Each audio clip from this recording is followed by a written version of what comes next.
Il y a des matins où le destin se cache dans les gestes les plus simples. Le réveil d'Alizée sonna à 5 heures précises, comme chaque jour depuis 3 ans. Dans son petit studio de Vaux-en-Velin, elle éteignit l'alarme d'un geste las et resta quelques secondes immobile, les yeux fixés sur le plafond où une tache d'humidité dessinait vaguement la forme d'un nuage. Elle ferma les paupières, cherchant dans ce moment de silence le courage nécessaire pour affronter une nouvelle journée. Ses pieds nus touchèrent le carrelage froid. Elle enfila ses pantoufles usées et se dirigea vers la petite kitchenette où l'attendait sa routine matinale. Un thé de verbena, 2 tartines de pain grillé et le bruit familier du radiateur qui crachotait. Par la fenêtre, Léon s'éveillait lentement, ses lumières dorées perçant la brume matinale. Alizée passa ses doigts dans ses cheveux noirs, sentant leur douceur ondulée glisser entre ses mains. Elle aimait ce rituel silencieux, ces quelques minutes où elle pouvait encore rêver. Devant le miroir de sa salle de bain, elle observa son reflet. Ses yeux bleu clair semblaient plus fatigués qu'à l'ordinaire, et la petite cicatrice sur sa sourcile droite lui rappelait comme chaque matin d'où elle venait. « Courage, Alizée », murmura-t-elle à son reflet, en appliquant délicatement ses quelques gouttes de Chanel Chance Eau Tendre sur ses poignets. À 40 km de là, dans son penthouse du 6e arrondissement, Maxence Delorme terminait sa course matinale sur son tapis roulant face aux baies vitrées. La ville s'étendait sous ses pieds comme un royaume qu'il dominait sans partage. Sa respiration était parfaitement contrôlée, ses mouvements mécaniques presque robotiques. 6 heures précises. Il s'arrêta net et saisit sa serviette. Sous la douche, l'eau chaude cascadait sur son crâne rasé et sa barbe dense, qu'il entretenait avec un soin méticuleux. Maxence ferma les yeux, laissant la vapeur envahir ses pensées. Il avait dormi 4 heures, comme d'habitude. 4 heures suffisaient à un homme qui avait appris à ne compter que sur lui-même. En nouant sa cravate de soie italienne, il ajusta machinalement ses manchettes, ce geste compulsif qu'il répétait sans s'en rendre compte. Son reflet dans le miroir lui renvoyait l'image d'un homme de pouvoir. Costume sur mesure, gris anthracite, chaussures cirées et ses yeux gris-bleu qui ne trahissaient jamais rien. Il vaporisa son bleu de Chanel, cette signature olfactive qui le précédait dans chaque pièce, et consulta sa montre. Dans 1 heure, il serait dans sa tour de verre, régnant sur son empire. Alizée montait dans le bus ligne 69, serrant contre elle son sac à dos râpé. Les sièges étaient presque tous occupés, et elle se tenait debout, oscillant doucement au rythme des arrêts. Une femme âgée lui sourit timidement, et Alizée lui rendit son sourire, un de ces sourires sincères qui réchauffèrent le cœur sans rien demander en retour. Par la fenêtre, elle observait Lyon qui se réveillait, les boulangeries qui ouvraient, les premiers passants pressés, les pigeons qui picoraient sur les pavés. Il y avait une poésie dans ces matins ordinaires, une beauté simple qu'elle seule semblait remarquer. « Arrêt Delorme Industries », annonça la voix mécanique du bus. Alizée descendit et leva les yeux vers la tour de verre qui scintillait dans le soleil matinal. 43 étages de pouvoir et de réussite. Elle était si petite à côté de ce géant d'acier et de lumière. En poussant la porte de service, elle croisa Fabienne, la responsable des services techniques. « Bonjour, Alizée. Aujourd'hui, tu commences par les bureaux du 42e étage. Le bureau du directeur général aussi. » Le cœur d'Alizée se serra imperceptiblement. Le 42e étage. L'étage où régnait l'homme dont elle ne connaissait que la réputation glaciale et l'exigence absolue. Elle acquiesça simplement, enfila ses gants en caoutchouc et prit son chariot. Dans l'ascenseur, elle regardait défiler les numéros d'étage. Plus elle montait, plus l'air semblait se raréfier. Arrivée au 42e, les portes s'ouvrirent sur un monde qu'elle ne côtoyait jamais. Moquettes épaisses, œuvres d'art contemporain et ce silence feutré qui régnait dans les sphères du pouvoir. Maxence était arrivé 1 heure avant ses équipes, comme toujours. Il aimait ce moment où l'étage n'appartenait qu'à lui. Installé dans son bureau, il consultait les rapports de Tokyo, puis ceux de New York. Les chiffres défilaient sur ses écrans, colonnes de victoires et de profits qui justifiaient sa réputation. Il ajusta ses manchettes et se leva pour regarder la ville par la baie vitrée. Lyon s'étalait sous ses yeux, fourmillant de vie qu'il ne connaîtrait jamais. Parfois, dans ces moments de solitude, une étrange mélancolie l'envahissait. Il la chassait aussitôt. La mélancolie était un luxe qu'il ne pouvait pas s'offrir. Au fond du couloir, Alizée avait commencé son travail. Elle nettoyait chaque surface, avec une attention presque méditative, trouvant dans ses gestes répétitifs une forme de paix. Arrivée devant la porte du bureau directoriel, elle hésita. L'homme était-il déjà là? Elle tendit l'oreille et n'entendit que le silence. Elle frappa doucement, attendit, puis poussa la porte. Le bureau était vide, mais une tasse de café encore fumante trônait sur la table. Il ne devait pas être loin. Alizée s'avança précautionneusement, impressionnée par la majesté du lieu, les bibliothèques de cuir, le bureau d'acajou et cette vue imprenable sur Lyon qui lui coupa le souffle. Elle commença par dépoussiérer les meubles, puis s'attaqua à la table de réunion. C'est en voulant nettoyer autour de la tasse de café qu'elle fit ce geste maladroit. Son coude heurta la porcelaine et la tasse bascula, se fracassant sur le sol dans un bruit qui résonna comme un coup de tonnerre. Alizée resta figée, les yeux écarquillés, regardant les morceaux de porcelaine et la tache de café qui s'étendait sur le parquet ciré. Son cœur battait si fort qu'elle l'entendait résonner dans ses oreilles. « Non, non, non !» murmura-t-elle en s'agenouillant précipitamment. Elle ramassa les morceaux de porcelaine avec ses mains nues, essayant de réparer l'irréparable. Une larme de frustration perlait au coin de ses yeux. Elle allait perdre son travail. Comment allait-elle payer son loyer? Comment allait-elle... Vous vous êtes fait mal. La voix grave et posée la fit sursauter. Alizée leva les yeux et découvrit un homme grand, élégant, qui la regardait avec une expression indéchiffrable. Maxence Delorme. Elle l'avait reconnu d'instinct, même si elle ne l'avait jamais vu d'aussi près. Il y eut un silence interminable. Leurs regards se croisèrent, les yeux bleu clair d'Alizée, brillants de larmes contenues, et les yeux gris-bleu de Maxence, habituellement si froid, mais où passa quelque chose d'inattenduble. Puis, dans un geste qui le surprit lui-même, Maxence s'agenouilla à côté d'elle. « Laissez-moi vous aider, dit-il simplement. » Leurs mains se frôlèrent en ramassant les morceaux de porcelaine. Un frisson imperceptible parcourut Alizée, et Maxence sentit quelque chose se fissurer dans sa poitrine blindée. Dans ce bureau silencieux, au-dessus de Lyon qui s'éveillait, deux mondes venaient de se rencontrer. Et ni l'un ni l'autre ne savaient que cette rencontre allait tout changer. Parfois, les plus grands bouleversements commencent par une simple tasse de café brisée. Certaines rencontres laissent des traces invisibles, comme des parfums qui s'attardent dans l'air. Alizée n'arrivait pas à oublier ses yeux. 3 jours s'étaient écoulés depuis l'incident de la tasse, et pourtant, chaque fois qu'elle fermait les paupières, elle revoyait ce regard gris-bleu qu'il avait observé avec une douceur qu'elle n'aurait jamais imaginée chez un homme de son rang. Assise dans le bus matinal, elle fixait distraitement le paysage urbain qui défilait. Solène, sa meilleure amie, lui envoyait des messages depuis la veille pour organiser leur déjeuner dominical. Mais Alizée n'arrivait pas à se concentrer sur autre chose que cette voix grave qui avait murmuré « Laissez-moi vous aider ». Un homme comme Maxence Delorme ne s'agenouillait pas. Un homme comme lui ne ramassait pas les morceaux de porcelaine avec une femme de ménage. Et pourtant, il l'avait fait. Sans condescendance, sans pitié, juste avec une humanité qui l'avait bouleversé. Arrivé à Delorme Industries, Alizée salua discrètement les agents de sécurité et se dirigea vers les ascenseurs de service. Fabienne l'attendait avec son éternel café et son sourire fatigué. « Aujourd'hui, tu fais les étages 15 à 25. Et Alizée, elle baissa la voix, « J'ai entendu dire que tu avais eu un petit accident dans le bureau du patron lundi. Tout va bien ?» Les joues d'Alizée s'empourprèrent légèrement. Les nouvelles circulaient vite dans l'entreprise. « Oui, tout va bien. J'ai juste cassé une tasse, mais il a été très compréhensif. » Fabienne haussa un sourcil, surprise. « Compréhensif? Maxence Delorme? Tu es sûr qu'on parle du même homme ?»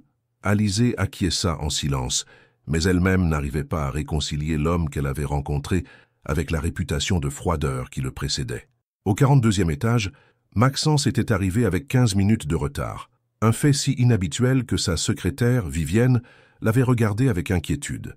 Il s'était installé à son bureau, mais au lieu de consulter immédiatement ses dossiers, il s'était surpris à observer les traces presque invisibles sur le parquet où le café avait coulé.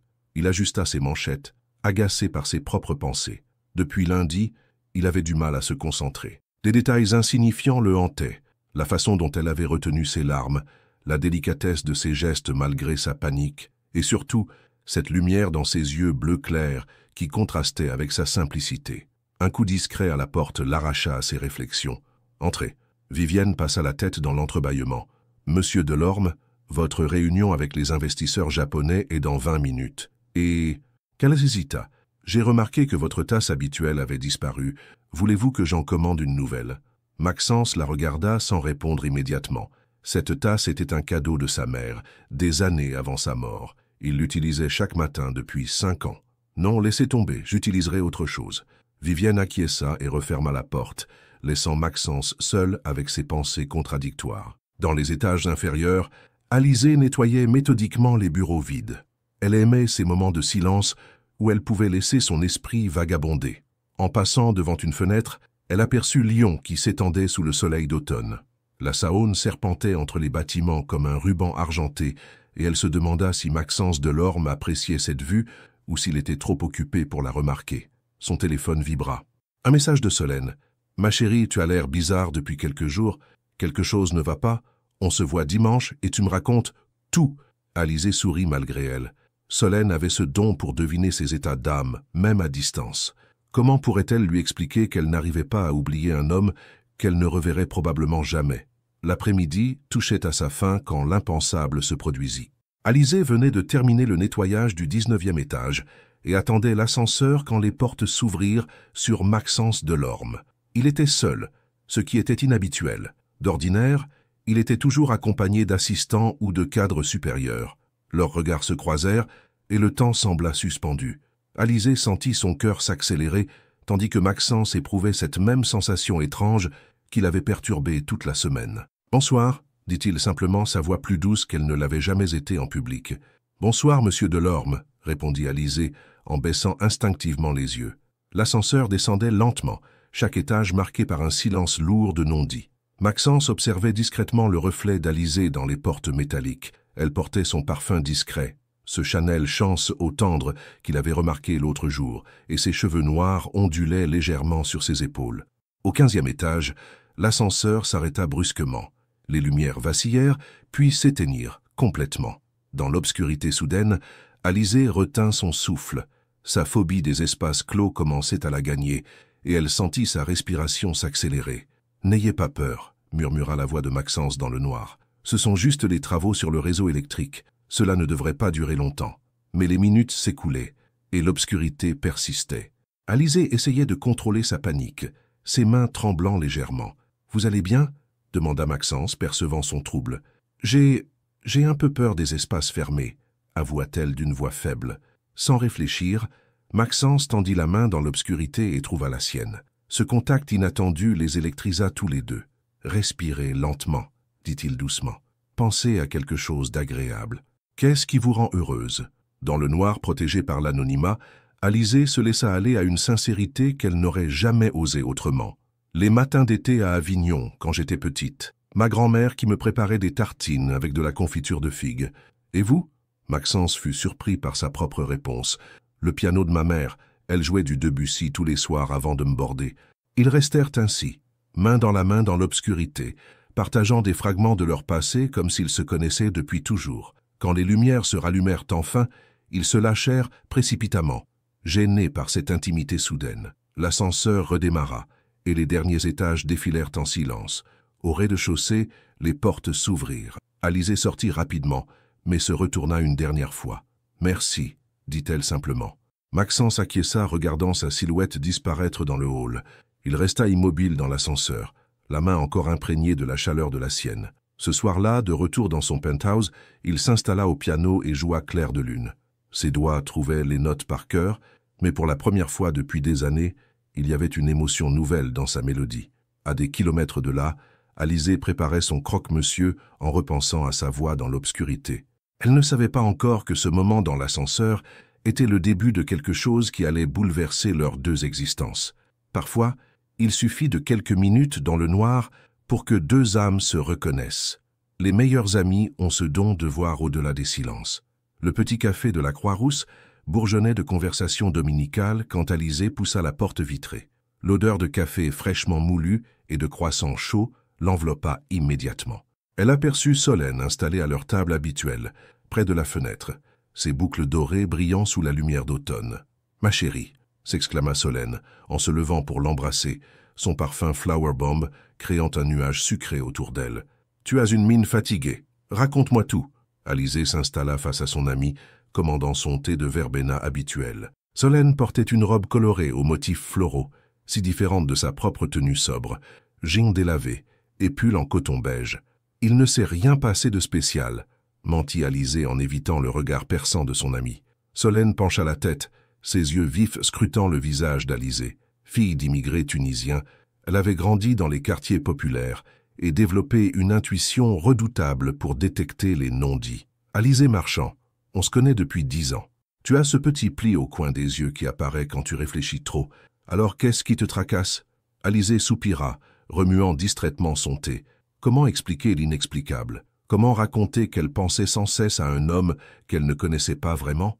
C'est stupide, Solène, vraiment stupide. Les choses les plus importantes le sont souvent. Allez, accouche! Alizé prit une inspiration et raconta tout, la tasse brisée, la gentillesse inattendue de Maxence, puis l'incident de l'ascenseur.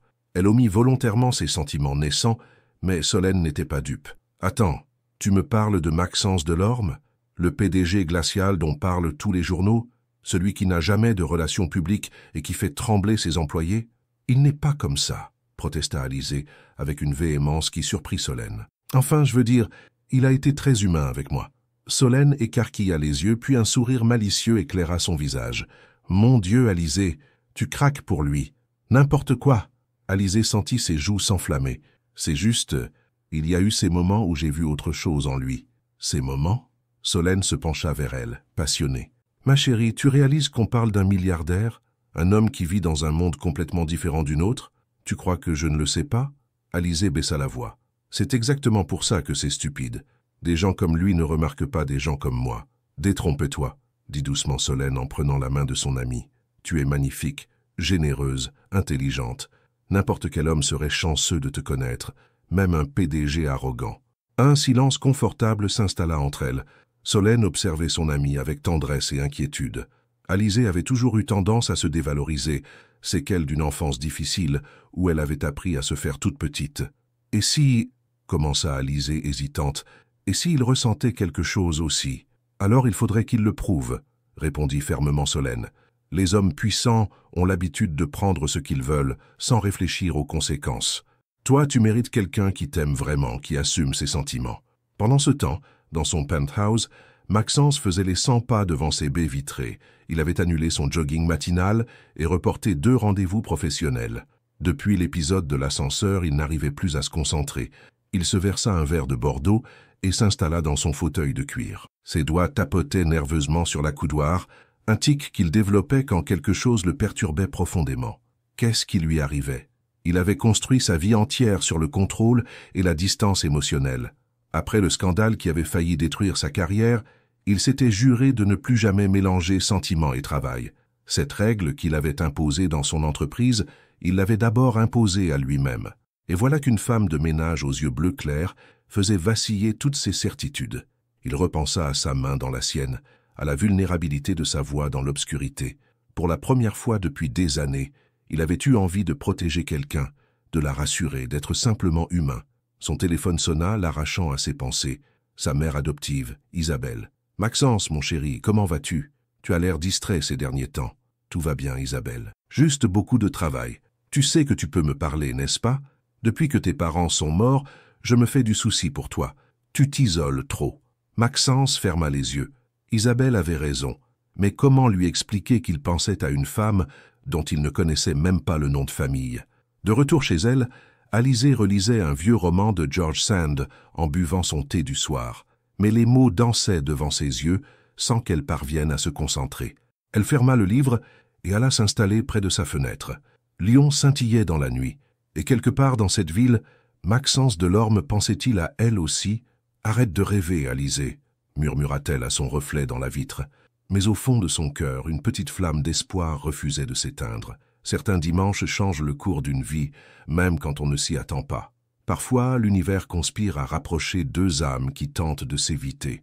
Le lundi matin apporta une nouvelle inattendue qui bouleversa la routine d'Alizé. Fabienne l'attendait avec un sourire mystérieux et une tasse de café fumante. « J'ai une mission spéciale pour toi aujourd'hui », annonça-t-elle en consultant son planning. « Monsieur Delorme a spécifiquement demandé que tu t'occupes de son bureau cette semaine. Apparemment, il a été satisfait de ton travail. » Le cœur d'Alizé fit un bond dans sa poitrine. Maxence avait demandé après elle.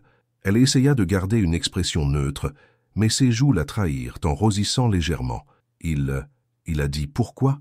demanda-t-elle d'une voix qu'elle espérait détacher. « Non, juste que tu étais consciencieuse et discrète. C'est un compliment rare venant de lui, tu sais. En 5 ans, je ne l'ai jamais vu faire de demande particulière pour le personnel de ménage. » Alizée acquiesça, son esprit bouillonnant de questions.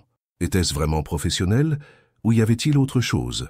Au 42e étage, Maxence consultait ses emails en jetant des coups d'œil furtifs vers la porte.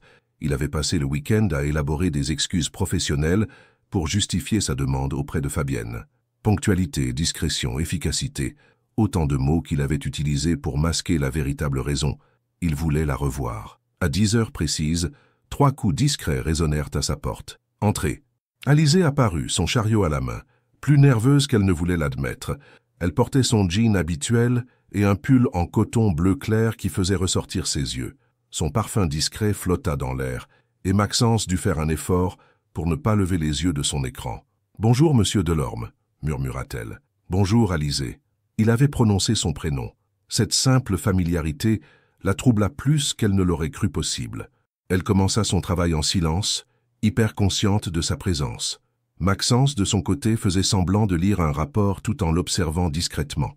La façon dont elle époussetait les meubles avec délicatesse, comment elle évitait soigneusement de déranger ses documents, la grâce naturelle de ses mouvements, tout en elle l'hypnotisait. « Vous avez passé un bon week-end » demanda-t-il soudain, surprenant autant Alizée que lui-même. Elle s'arrêta de nettoyer et se tourna vers lui, déconcertée par cette conversation informelle. « Oui, merci.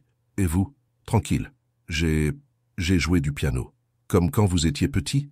La question lui échappa avant qu'elle puisse la retenir. Leurs regards se croisèrent, chargés du souvenir de leur confidence dans l'ascenseur. Maxence sourit, un vrai sourire, le premier qu'Alizée lui voyait. Exactement, du Debussy, encore. Ma grand-mère aussi aimait la musique classique, dit-elle doucement en reprenant son travail. Elle fredonnait du Chopin en cuisinant. Un silence confortable s'installa. Pour la première fois depuis des années, Maxence ne ressentait pas le besoin de combler chaque instant par le travail. Il y avait quelque chose d'apaisant dans cette présence silencieuse. Son téléphone sonna brusquement, le rappelant à la réalité. Maxence Delorme. La voix de son associé principal, Bertrand Rousseau, était tendue. « Maxence, nous avons un problème. Les investisseurs de Tokyo menacent de se retirer. Il faut qu'on se voie immédiatement. J'arrive. » Il raccrocha et se tourna vers Alizée qui avait fini de nettoyer la table de réunion. « Je dois partir pour une urgence. Prenez votre temps pour terminer. »« Bien sûr, monsieur. » Mais au moment de passer près d'elle pour sortir, Maxence s'arrêta. Ils étaient aussi proches qu'elle pouvait sentir son eau de Cologne, ce bleu de Chanel qui lui était désormais familier. « Alizée ? Oui, merci. Pour cette conversation.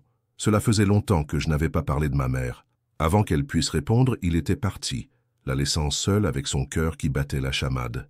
L'après-midi, de retour chez elle, Alizée ne tenait plus en place. Elle appela Solène.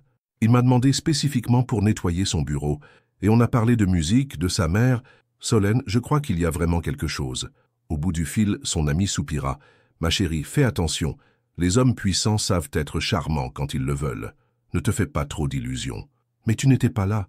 Il y avait quelque chose de sincère dans sa voix, dans ses yeux. J'espère que tu as raison, dit Solène avec tendresse. Mais promets-moi d'être prudente. Je ne veux pas te voir souffrir. Cette nuit-là, Maxence resta éveillé longtemps, fixant le plafond de sa chambre. La réunion avec les investisseurs s'était bien passée, mais il n'arrivait pas à chasser de son esprit l'image d'Alizée dans son bureau. Il repensa à sa remarque sur Chopin, à la mélancolie douce dans sa voix quand elle avait évoqué sa grand-mère. Il y avait chez cette femme une profondeur qui le touchait plus qu'il ne voulait l'admettre. Pour la première fois depuis des années, Maxence Delorme s'endormit en pensant à autre chose qu'aux chiffres et aux contrats. Et à quelques kilomètres de là, Alizée s'endormait elle aussi, un sourire secret aux lèvres, en repensant à la façon dont il avait prononcé son prénom. Quand deux cœurs commencent à battre à l'unisson, même la raison ne peut plus rien contre le destin. Il suffit parfois d'un orage pour que les masques tombent définitivement. Le jeudi après-midi, Lyon fut frappé par une de ces pluies torrentielles d'automne qui transforment les rues en rivières grises. Alizée regardait par les fenêtres du 42e étage, inquiète. Elle n'avait pas pensé à prendre de parapluie ce matin, et l'idée de rentrer trempée dans les transports en commun la décourageait. Maxence leva les yeux de ses dossiers et remarqua son expression soucieuse. Quelque chose ne va pas. Alizée sursauta, surprise qu'il l'ait remarqué. Ces derniers jours, leur conversation était devenue plus naturelle, mais elle restait sur ses gardes. C'est juste la pluie. Je n'ai pas de parapluie et... Elle s'interrompit, gênée de paraître si préoccupée par des détails aussi triviaux.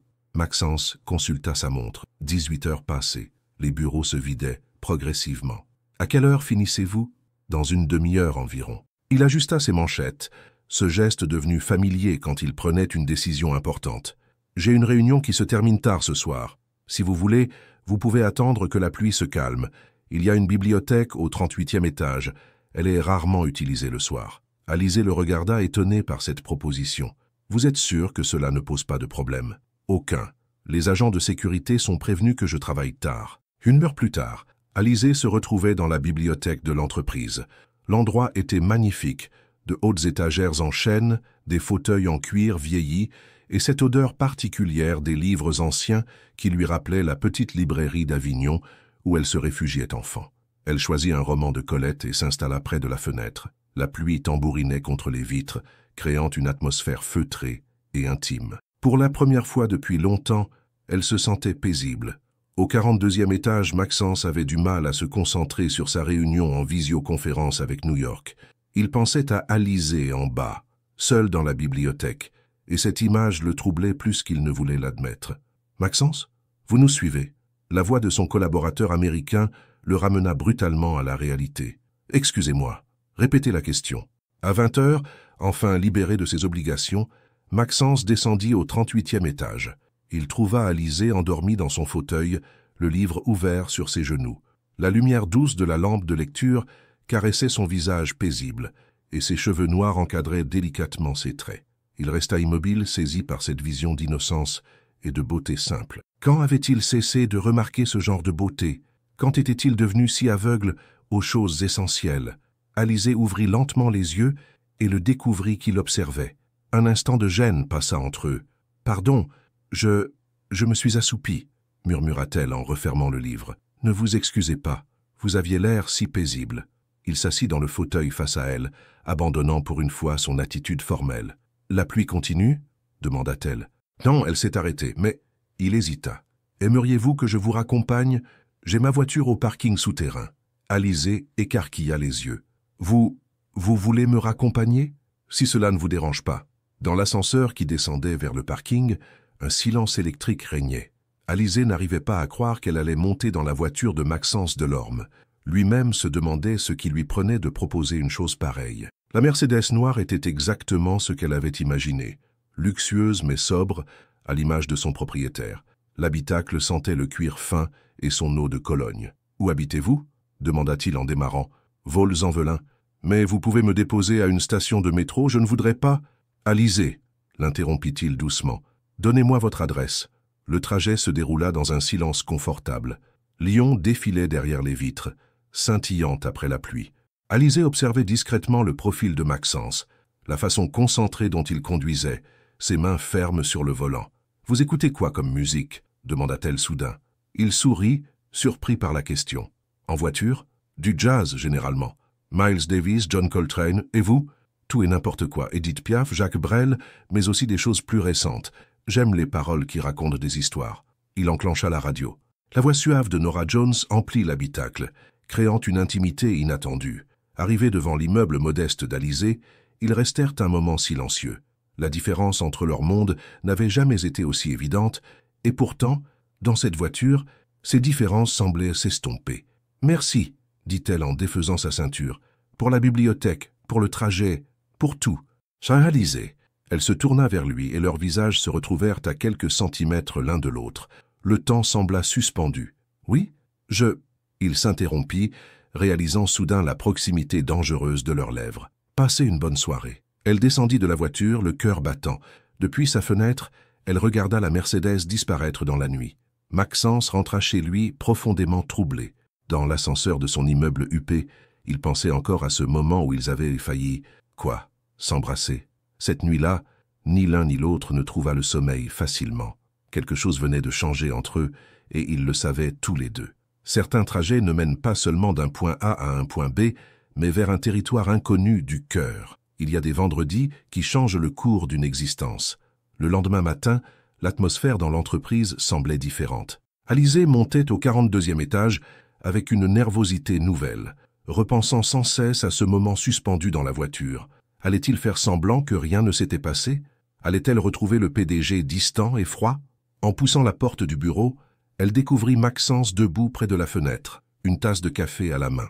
Il portait un costume bleu marine qui soulignait ses yeux gris-bleu, et quand il se tourna vers elle, elle remarqua quelque chose de différent dans son regard. « Bonjour, Alizée. »« Bonjour, monsieur Delorme. »« Maxence, » dit-il doucement. « Vous pouvez m'appeler Maxence. » Le prénom résonna dans l'air comme une invitation à franchir une frontière invisible. Alizée sentit ses joues s'empourprer. « D'accord, Maxence. » Il sourit, et ce sourire transforma complètement son visage.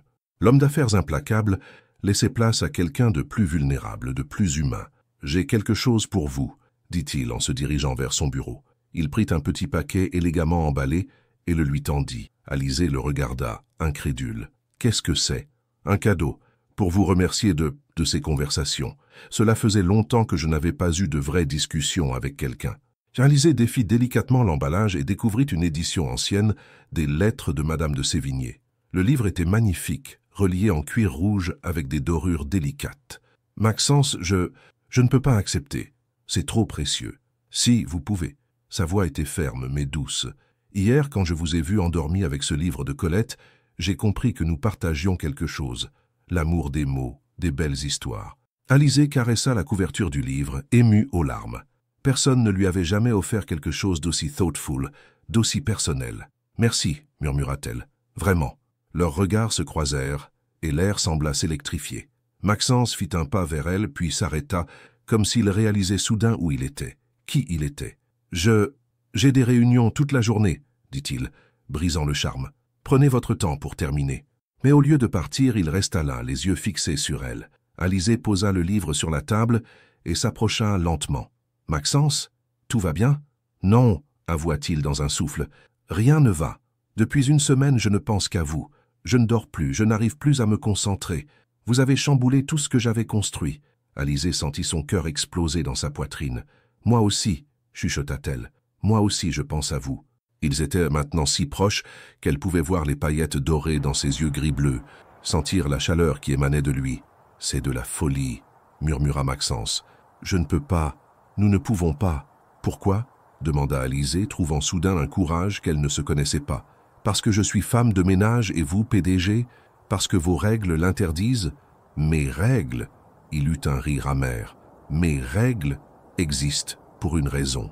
La dernière fois que j'ai mélangé travail et sentiment, cela a failli détruire ma carrière. Et si certaines règles étaient faites pour être brisées ?» Maxence la regarda avec une intensité qui la fit frissonner. Lentement, très lentement, il leva la main et caressa sa joue. Alizée ferma les yeux, se perdant dans cette caresse qu'elle attendait sans oser se l'avouer. « Alizée, » dit-il d'une voix rauque. Elle ouvrit les yeux et il eut un désir qui égalait le sien. Sans réfléchir, elle se dressa sur la pointe des pieds. Leurs lèvres se rencontrèrent dans un baiser qui effaça tout, les différences sociales, les règles d'entreprise, les peurs du passé. Un baiser tendre d'abord, puis plus passionné, comme s'ils cherchaient à rattraper toutes ces années où ils ne s'étaient pas connus.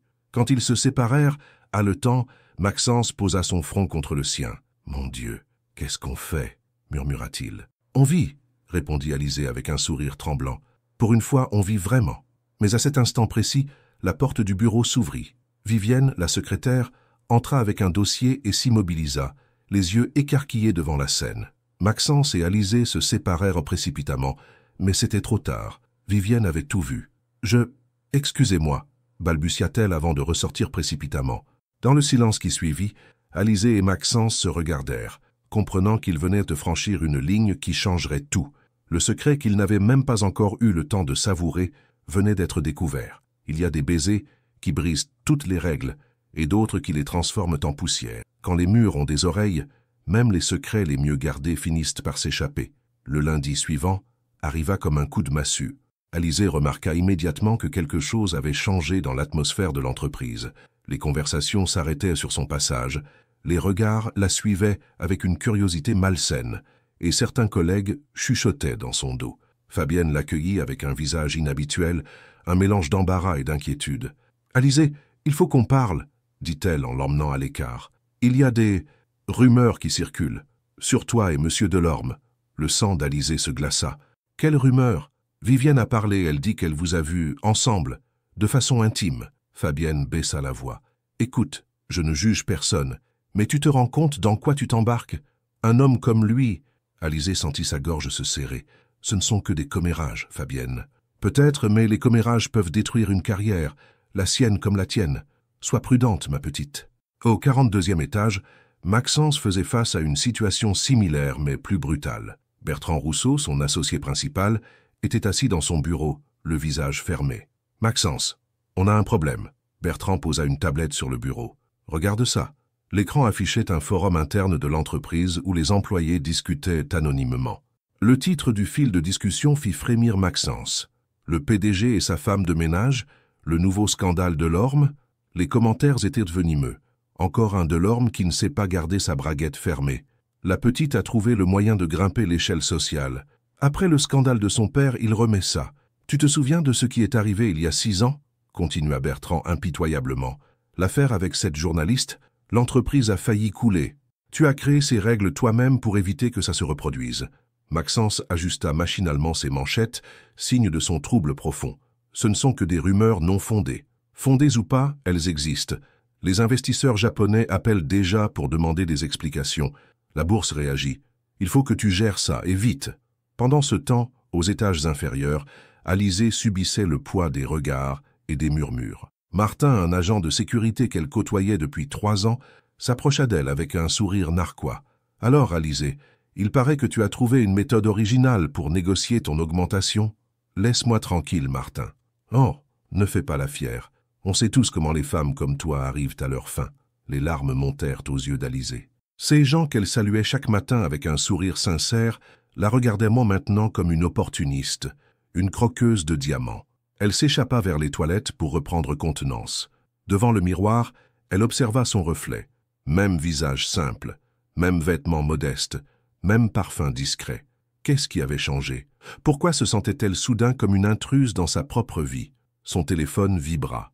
Un message de Solène. « Ma chérie, j'ai entendu des trucs bizarres sur toi au marché. Appelle-moi !» Même en dehors de l'entreprise, la rumeur se propageait. Alizée réalisa avec horreur que leur secret était devenu un spectacle public. L'après-midi, Maxence demanda à la voir dans son bureau. Quand elle entra, elle fut frappée par son expression tendue.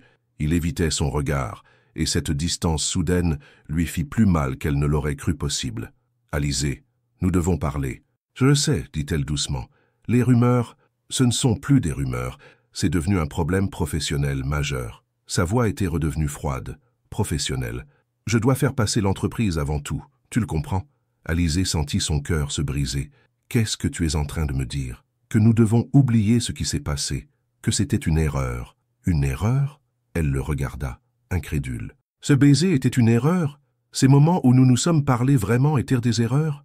Maxence ferma les yeux, luttant contre ses propres sentiments. « Oui, tout était une erreur. Je ne te crois pas, » murmura Alizée. « Tu mens, à moi et à toi-même. » Alizée, « Non. » Elle redressa fièrement la tête, retrouvant soudain sa dignité. « Si c'est ce que tu veux, très bien. Mais ne me demande pas de prétendre que je n'ai rien ressenti. Ne me demande pas de prétendre que tu n'as rien ressenti non plus. » Elle tourna les talons et sortit du bureau, laissant Maxence seul avec ses remords et ses peurs. Ce soir-là, Alizée appela Solène en pleurant. « Tu avais raison. Les hommes comme lui ne descendent pas de leur piédestal. Ils y remontent dès que les choses se compliquent. » Et dans son penthouse, Maxence regardait Lyon scintiller dans la nuit, se demandant si protéger son empire valait vraiment le prix de son cœur. Le livre de Madame de Sévigné qu'il lui avait offert trônait sur son bureau, témoin silencieux d'un amour qui n'avait pas eu le temps de s'épanouir. Il y a des lâchetés qui nous protègent du monde et d'autres qui nous détruisent de l'intérieur. Il y a des semaines qui s'étirent comme des années et des cœurs qui saignent en silence. 2 semaines s'étaient écoulées depuis leur rupture forcée. 2 semaines où Alizée et Maxence évoluaient dans la même entreprise comme 2 fantômes qui s'évitaient, chacun portant sa douleur en secret. Alizée avait été discrètement mutée aux étages inférieurs pour éviter les malentendus, avait expliqué Fabienne avec un regard désolé. Elle nettoyait maintenant les bureaux du 15e étage, loin du 42e, où résidaient ses souvenirs les plus doux et les plus douloureux. Ses collègues la traitaient avec une froideur nouvelle. Certains l'ignoraient complètement, d'autres lui lançaient des regards méprisants. Seule Fabienne continuait à lui parler normalement, mais même elle gardait une distance professionnelle prudente. « Alizée, tu as l'air épuisée. lui dit-elle un matin en lui apportant son planning. « Tu ne dors pas ?»« Ça va, » mentit Alizée en ajustant ses gants de caoutchouc, juste un peu fatigué. Mais ce n'était pas juste de la fatigue.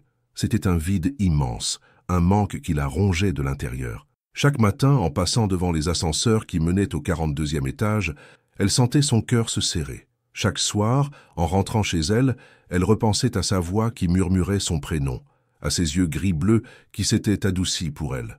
Au 42e étage, Maxence n'était pas en meilleur état.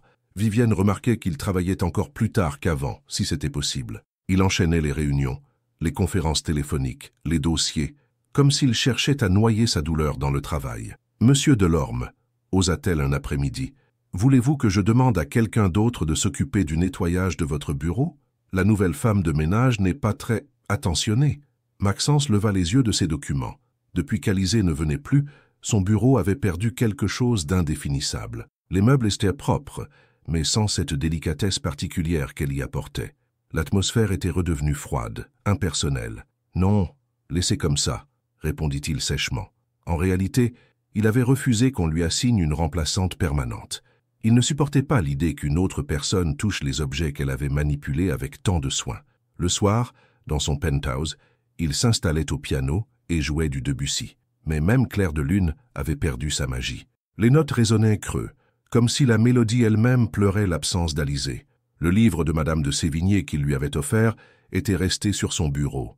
Parfois, il l'ouvrait et lisait quelques lignes, cherchant dans ces mots anciens un réconfort qu'il ne trouvait plus nulle part ailleurs. Un jeudi après-midi, le destin joua un de ses tours cruels. L'ascenseur d'Alizée tomba en panne au 25e étage et elle dut prendre les escaliers de service. En montant, elle croisa Maxence qui descendait par le même chemin, probablement pour éviter la foule des ascenseurs principaux. Ils se retrouvèrent face à face dans la cage d'escalier silencieuse. Le temps sembla s'arrêter. Alizée avait maigri, ses yeux bleu clair étaient cernés, et elle portait sa tristesse comme un voile invisible. Maxence, lui, avait les traits tirés, et sa barbe parfaitement taillée ne parvenait pas à masquer l'épuisement qui creusait son visage. « Alizée, » murmura-t-il malgré lui. « Monsieur Delorme, » répondit-elle froidement, tentant de passer. « Attends. » Il posa doucement la main sur son bras. « Comment vas-tu » Elle le regarda avec une tristesse infinie. « Tu t'en soucies vraiment ?»« Oui, » avoua-t-il dans un souffle, « plus que tu ne peux l'imaginer. »« Alors pourquoi ?» Sa voix se brisa légèrement. « Pourquoi avoir choisi de me faire mal plutôt que d'affronter tes peurs ?» Maxence ferma les yeux. « Parce que je suis un lâche. Parce que j'ai peur de tout perdre encore une fois. »« Tu as déjà tout perdu, » dit-elle doucement. « Nous avons tout perdu. » Ils restèrent là, dans cette cage d'escalier froide, portant ensemble le poids de leur amour brisé. Maxence avait envie de la prendre dans ses bras, de lui dire qu'il regrettait, qu'il l'aimait, qu'il était prêt à tout risquer pour elle, mais les mots restèrent bloqués dans sa gorge. « Je dois y aller, » dit finalement Alizée. « Les ragots repartiraient si on nous voyait ensemble. » Elle commença à descendre les marches, puis se retourna une dernière fois. « Tu sais, Maxence, il y a une chose que tu ne pourras jamais contrôler, même avec toutes tes règles et tes peurs, le fait que je t'ai aimé, vraiment aimé. Et ça, personne ne pourra jamais me l'enlever. » Elle disparut dans l'escalier, laissant Maxence seul avec ses remords et cette déclaration qui résonnait comme un adieu définitif. Ce soir-là, Solène trouva Alizée en pleurs dans son petit studio. « Ma chérie, ça ne peut plus durer comme ça, » dit-elle en la serrant dans ses bras. « Tu dépéris à vue d'œil. »« Je sais, » sanglota Alizée, « mais je l'aime, Solène. Malgré tout, je l'aime encore. » Et dans son penthouse, Maxence regardait la ville s'endormir, se demandant si un empire valait vraiment la perte de la seule femme qui l'avait fait se sentir vivant. Il y a des amours qui survivent à tout, même à ceux qui les portent. Parfois, il faut perdre ce qu'on a de plus précieux pour réaliser qu'aucune règle ne vaut un cœur qui bat. Le vendredi soir arriva avec une nouvelle qui bouleversa tout l'équilibre fragile qu'Alizée avait tenté de reconstruire. Fabienne l'attendait avec un visage grave à la fin de sa journée. « Alizée, j'ai quelque chose à te dire. Ce n'est pas facile. » Le cœur d'Alizée se serra. « Qu'est-ce qui se passe ?» La direction a décidé. Fabienne prit une inspiration douloureuse. « Ils vont réorganiser l'équipe de nettoyage. Ton poste va être supprimé. » Le monde d'Alizée s'effondra. « Supprimé? Mais pourquoi? Mon travail a toujours été irréprochable. Je sais, ma petite. Mais avec tous ces ragots, cette tension, ils préfèrent que tu partes. Officiellement, c'est une restructuration économique. Officieusement, elle n'eut pas besoin de finir sa phrase. Alizée sentit les larmes monter. Perdre son travail, c'était perdre son indépendance, sa dignité, sa survie. Comment allait-elle payer son loyer? Comment allait-elle recommencer ailleurs avec cette réputation qui la suivrait? Quand? Demanda-t-elle d'une voix blanche. Lundi sera ton dernier jour. Je suis désolée, Alizée. Vraiment désolée. Cette nuit-là, Alizée ne rentra pas directement chez elle. Elle marcha dans Lyon, ses pas la menant inconsciemment vers la Saône. Elle s'assit sur un banc face à l'eau qui reflétait les lumières de la ville et laissa enfin couler les larmes qu'elle retenait depuis des semaines. Elle sortit son téléphone et appela Solène. « Ma chérie, qu'est-ce qui se passe? Tu pleures? Il me vire, Solène. À cause de lui, à cause de cette histoire. Je vais tout perdre. Quoi? Mais ils n'ont pas le droit. Si, ils l'ont. Et le pire, c'est que lui ne le saura même pas. Il ne saura jamais le prix que j'ai payé pour l'avoir aimé. » Au même moment, dans la tour de l'Orme, Maxence travaillait tard, comme chaque soir depuis leur rupture. Bertrand entra dans son bureau sans frapper, ce qui était inhabituel. « Maxence, il faut qu'on parle. Si c'est encore à propos des investisseurs japonais, c'est réglé. »« Non, c'est à propos d'Alizée Marchand. » Maxence leva brusquement les yeux. Entendre son nom le faisait encore souffrir. « Quoi, Alizée? Elle va être licenciée lundi, Fabienne vient de me prévenir. La direction a décidé que c'était le meilleur moyen de faire taire définitivement les rumeurs. » Maxence se figea. « Licenciée? Mais elle n'a rien fait de mal. Officiellement, c'est une restructuration. Officieusement, c'est pour te protéger, toi et l'entreprise. »« Je n'ai jamais demandé ça !» explosa Maxence en se levant brusquement. « Non, mais c'est la conséquence logique de tes choix. Tu voulais que cette histoire disparaisse? Eh bien, elle disparaît, avec elle. » Maxence se passa les mains dans le visage, réalisant l'ampleur du désastre. Alizée allait payer le prix de sa lâcheté, de son incapacité à assumer ses sentiments. Où est-elle maintenant? Je n'en sais rien, Fabienne lui a annoncé il y a 2 heures. Sans un mot de plus, Maxence quitta son bureau, laissant Bertrand perplexe. Il descendit au parking et prit sa voiture, roulant dans Lyon sans destination précise, cherchant désespérément à la retrouver. Il fouilla les cafés qu'elle aimait, les endroits qu'elle avait mentionnés dans leur conversation. Finalement, il se gara près de la Saône et la chercha à pied le long des quais. Il la trouva assise sur un banc, silhouette frêle dans la nuit froide. Elle fixait l'eau, et même de loin, il pouvait voir ses épaules qui tremblaient. Alizée. Elle se retourna surprise de l'entendre. Ses yeux étaient rougis par les larmes, et cette vision lui brisa le cœur. « Qu'est-ce que tu fais là ?» demanda-t-elle d'une voix lasse. « Je viens d'apprendre, pour ton licenciement. » « Ah !» Elle eut un rire amer. La nouvelle voyage vite dans les hautes sphères. Maxence s'assit à côté d'elle, gardant une distance respectueuse, mais sentant son parfum discret l'envelopper. « Je ne savais pas qu'ils allaient en faire ça. Je te jure que je ne le savais pas. Ça change quoi ?» Elle le regarda avec une tristesse infinie. « C'est fini, Maxence. Tout est fini. Ton monde a gagné contre le mien. »« Non !» Il se tourna vers elle, ses yeux gris-bleu brillants dans la pénombre. « Mon monde n'a rien gagné du tout. Tu veux savoir ce qu'il a gagné? Un homme vide, qui ne vit plus, qui ne ressent plus rien. Un homme qui s'est rendu compte trop tard qu'il avait sacrifié la seule chose qui comptait vraiment. » Alizée sentit son cœur s'accélérer, mais elle refusa de se laisser bercer d'illusions. « Il est trop tard, Maxence. » Non. Il prit ses mains dans les siennes, et cette fois, elle ne les retira pas. Il n'est jamais trop tard pour réparer ses erreurs, pour choisir l'amour plutôt que la peur. Et concrètement, tu vas faire quoi? Démentir publiquement. Révéler au monde entier que le grand Maxence Delorme s'était pris d'une simple femme de ménage? Oui, dit-il simplement. Exactement ça. Alizée le regarda, incrédule. Dans ses yeux, elle lut une détermination qu'elle ne lui avait jamais vue. Tu es sérieux? Je n'ai jamais été aussi sérieux de ma vie. Il porta ses mains à ses lèvres et les embrassa tendrement. Je t'aime, Alizée, et il est temps que le monde entier le sache. Dans la nuit lyonnaise, au bord de la Saône qui murmurait ses secrets, 2 cœurs brisés trouvèrent enfin le courage de se reconstruire ensemble. Il y a des nuits où l'on cesse d'avoir peur et où l'amour devient plus fort que toutes les conventions. Il y a des matins où l'on se réveille avec la certitude que rien ne sera plus jamais comme avant. Le lundi suivant, Maxence arriva à Delorme Industries avec une détermination qui surprit même Vivienne. Au lieu de se rendre directement à son bureau, il demanda que tout le personnel soit convoqué dans l'auditorium principal. Une réunion générale impromptue qui fit courir les rumeurs les plus folles. Alizée, qui devait récupérer ses affaires personnelles avant de partir définitivement, croisa Fabienne dans les couloirs. « Qu'est-ce qui se passe ?»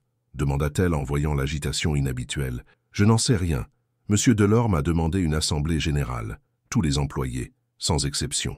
Le cœur d'Alizée se serra. Avait-il l'intention de faire un exemple d'elle publiquement, de justifier son licenciement devant toute l'entreprise? « Je ne peux pas y aller, murmura-t-elle. Pas après tout ce qui s'est passé. Alizée, dit fermement Fabienne, tu fais encore partie de cette entreprise jusqu'à la fin de la journée. Tu as le droit d'être là, et peut-être même le devoir. À 10 heures précises, l'auditorium était bondé. Employés, cadres, dirigeants, tous étaient là, chuchotant avec nervosité. Alizée s'était glissée discrètement au fond de la salle, espérant passer inaperçue. Maxence monta sur l'estrade, élégant dans son costume sombre, mais Alizée remarqua cette petite lueur dans ses yeux qu'elle avait appris à reconnaître. Il ajusta ses manchettes une dernière fois, puis prit le micro. « Mesdames et messieurs, bonjour. Je vous ai réunis aujourd'hui pour aborder un sujet qui fait l'objet de nombreuses spéculations depuis plusieurs semaines. » Un silence de plomb s'abattit sur l'auditorium. Alizée sentit son cœur battre si fort qu'elle avait l'impression que toute la salle pouvait l'entendre. « Il y a 6 ans, j'ai instauré dans cette entreprise une règle stricte interdisant toute relation sentimentale entre employés. Cette règle était née de ma propre peur, de mon incapacité à assumer mes choix personnels. » Les murmures commencèrent à fuser. Bertrand, assis au premier rang, avait blêmi. « Aujourd'hui, je me dresse devant vous pour reconnaître que cette règle était une erreur, que ma peur était une erreur, et que les rumeurs qui circulent sur moi sont vraies. » L'auditorium explosa en chuchotements. Alizée se figea, n'osant croire ce qu'elle entendait. « Je suis tombé amoureux d'une femme remarquable, une femme dont la gentillesse, l'intelligence et la beauté m'ont rappelé ce que signifiait vraiment être humain. Cette femme s'appelle Alizée Marchand, et elle travaillait dans le service de nettoyage. » Tous les regards se tournèrent vers le fond de la salle, où Alizée se tenait, les joues en feu, les larmes aux yeux. Elle voulait disparaître, mais elle voulait aussi courir vers lui. Beaucoup d'entre vous ont jugé cette relation inappropriée. Vous avez eu raison de le faire, car je vous ai moi-même appris à penser ainsi. Mais aujourd'hui, je vous dis que vous aviez tort. Nous avions tous tort. Maxence la chercha du regard et la trouva enfin au fond de la salle. Leurs yeux se croisèrent par-dessus cette foule silencieuse et il sourit. L'amour ne connaît pas les différences sociales. Il ne respecte pas les organigrammes. Il ne demande pas la permission aux actionnaires. L'amour existe, point final. Et quand il frappe, nous avons le choix, l'embrasser ou le fuir. J'ai choisi de le fuir et j'ai failli perdre la plus belle chose qui me soit jamais arrivée. » Il descendit de l'estrade et commença à remonter l'allée centrale sous les regards ébahis de ses employés. « Alizée Marchand a été licenciée à cause de notre relation. Cette décision est annulée. Non seulement elle retrouve son poste, mais elle reçoit également mes excuses publiques et celles de cette entreprise. » Il était maintenant devant elle, et toute la salle retenait son souffle. « Alizée, dit-il assez fort pour que tous l'entendent, veux-tu me donner une seconde chance? Veux-tu m'apprendre à être un homme digne de ton amour ?» Les larmes coulaient librement sur les joues d'Alizée. Dans cette salle remplie de regards, elle ne voyait que lui. Cet homme qui venait de sacrifier sa réputation pour elle. « Tu es fou, » murmura-t-elle en souriant à travers ses larmes. « Fou de toi, » répondit-il, « et je compte le rester longtemps. » Il la prit dans ses bras et l'embrassa devant tout le personnel de Delorme Industries, un baiser qui effaçait des semaines de souffrance, de malentendus et de peur. L'auditorium explosa en applaudissements. Fabienne pleurait de joie. Même Bertrand, malgré ses inquiétudes, ne pouvait s'empêcher de sourire devant tant de courage. « Je t'aime », murmura Maxence contre ses lèvres. « Je t'aime aussi », répondit Alizée. « Depuis le premier jour où tu as ramassé ces morceaux de porcelaine avec moi. » Cette nuit-là, ils dînèrent dans un petit bistrot de la Croix-Rousse, loin des restaurants étoilés et des conventions sociales. Alizée portait sa robe la plus simple. Maxence avait retiré sa cravate. Ils étaient juste eux-mêmes, enfin. « Et maintenant ?» demanda Alizée en sirotant son thé de verbena. « Maintenant, on vit », répondit Maxence en entrelaçant ses doigts aux siens. « On affronte ensemble ce qui nous attend. Les critiques, les défis, tout, mais ensemble. » Dehors, Lyon brillait de 1000 feux, témoin de cet amour qui avait su briser toutes les règles pour enfin exister au grand jour. Parfois, il suffit de dire « je t'aime » devant le monde entier pour que l'impossible devienne enfin possible. Il y a des printemps qui apportent plus que des fleurs, ils apportent des renaissances. Le soleil d'avril caressait les vitres du 42e étage quand Alizée poussa la porte du bureau, qui était désormais aussi le sien. Un an s'était écoulé depuis cette déclaration publique qui avait bouleversé Delorme Industries et fait la une des journaux économiques français. Elle portait une robe simple en lin beige, ses cheveux noirs attachés en un chignon naturel, et ce même parfum discret qui avait séduit Maxence dès le premier jour. Mais quelque chose avait changé dans son regard. La timidité avait laissé place à une confiance sereine, celle d'une femme aimée et respectée. « Bonjour, Madame Delorme », dit Vivienne avec un sourire chaleureux en la croisant dans le couloir. Alizée sourit en retour. « Bonjour, Vivienne. Maxence est arrivé? Il vous attend avec votre thé de verbena habituel, Madame Delorme. » Ces mots résonnaient encore étrangement à ses oreilles. Le mariage avait eu lieu 3 mois plus tôt, dans l'intimité d'une petite chapelle d'Avignon, là où Alizée avait grandi. Solène avait pleuré de joie en tant que témoin, tandis qu'Isabelle, la mère adoptive de Maxence, avait immédiatement adopté Alizée comme sa propre fille. Elle entra dans le bureau et trouva Maxence debout près de la fenêtre, contemplant Lyon qui s'éveillait. Il portait un costume gris perle qui soulignait ses yeux, mais il avait abandonné ses cravates trop rigides pour des chemises plus décontractées. Même dans sa gestuelle, quelque chose s'était adouci. « Tu pensais à quoi ?» demanda-t-elle en s'approchant. « À nous ?» Il l'enlaça tendrement, respirant ce parfum qu'il aimait tant. « À cette journée où tu as cassé ma tasse, si j'avais su qu'elle m'apporterait le plus beau cadeau de ma vie. » Alizée rit doucement. « Tu aurais peut-être cassé toute ta vaisselle pour accélérer les choses ?» Ils s'installèrent à la petite table qu'il avait fait installer près de la fenêtre, abandonnant le protocole guindé des réunions formelles. C'était devenu leur rituel matinal, partager un thé avant d'affronter la journée, se raconter leurs rêves de la nuit, planifier leurs projets. « Solène a appelé ce matin », dit Alizée en sirotant son thé. « Son atelier de couture marche très bien. Elle commence à embaucher. » Maxence sourit. Il avait discrètement aidé la meilleure amie d'Alizée à lancer son projet, comprenant que le bonheur de sa femme passait aussi par celui de ses proches. Et le centre de formation? Les premiers cours commencent la semaine prochaine. Les yeux d'Alizée brillèrent d'enthousiasme. 50 femmes en réinsertion professionnelle vont apprendre la couture, la cuisine, l'informatique. C'était leur projet commun. Transformer une partie des bénéfices de Delorme Industries en opportunités réelles pour les plus démunis. Alizée avait trouvé sa voie, non plus nettoyer derrière les autres, mais construire devant eux un avenir meilleur. L'entreprise avait survécu au scandale, contrairement aux prédictions pessimistes. Au contraire, l'histoire d'amour de son PDG avait humanisé l'image de la multinationale. Les employés travaillaient dans une atmosphère plus détendue et la productivité avait même augmenté. « J'ai une surprise pour toi », dit Maxence en sortant une petite boîte de son bureau. « Encore ?» Alizée rit. « Tu me gâtes trop. »« Jamais assez. » Il lui tendit la boîte. À l'intérieur, un pendentif délicat représentait une clé dorée. « Pour notre nouvel appartement, notre premier chez nous. » Alizée écarquilla les yeux. « Tu as trouvé ?»« À la Croix-Rousse. Pas trop grand, pas trop petit, avec une vraie cuisine pour tes croque-monsieur et un piano pour mes Debussy. » Elle se jeta dans ses bras, émue aux larmes. Ils avaient cherché pendant des mois un endroit qui leur ressemble vraiment, loin du luxe ostentatoire du penthouse de Maxence, mais aussi du dépouillement du studio d'Alizée. « Et il y a même un petit jardin, » ajouta-t-il malicieusement, « pour les roses que tu veux planter. » L'après-midi, ils se promenèrent sur les quais de Saône, main dans la main, comme un couple ordinaire. Alizée portait un jean et un pull simple.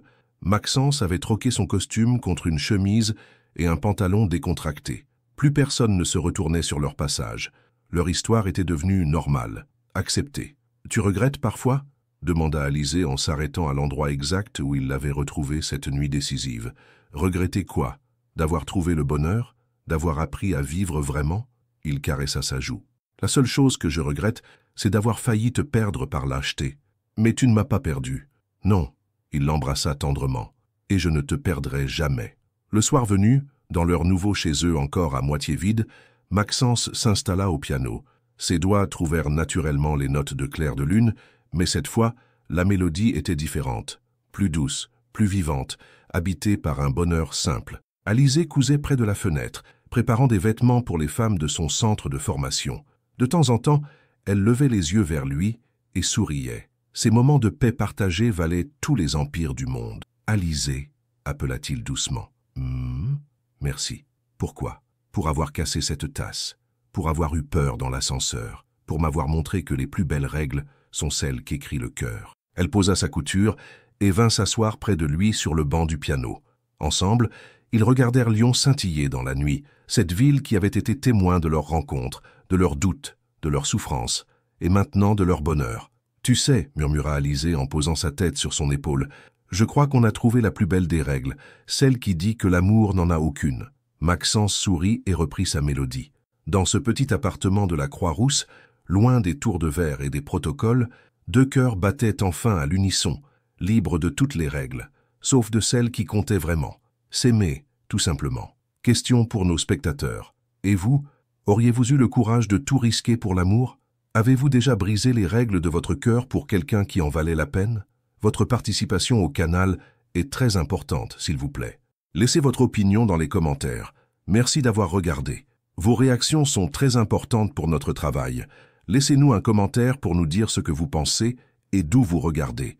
N'oubliez pas de vous abonner à la chaîne et d'activer les notifications pour ne rien manquer. Votre participation est très importante pour la poursuite de notre travail, alors partagez-la avec ceux qui aimeront cette histoire.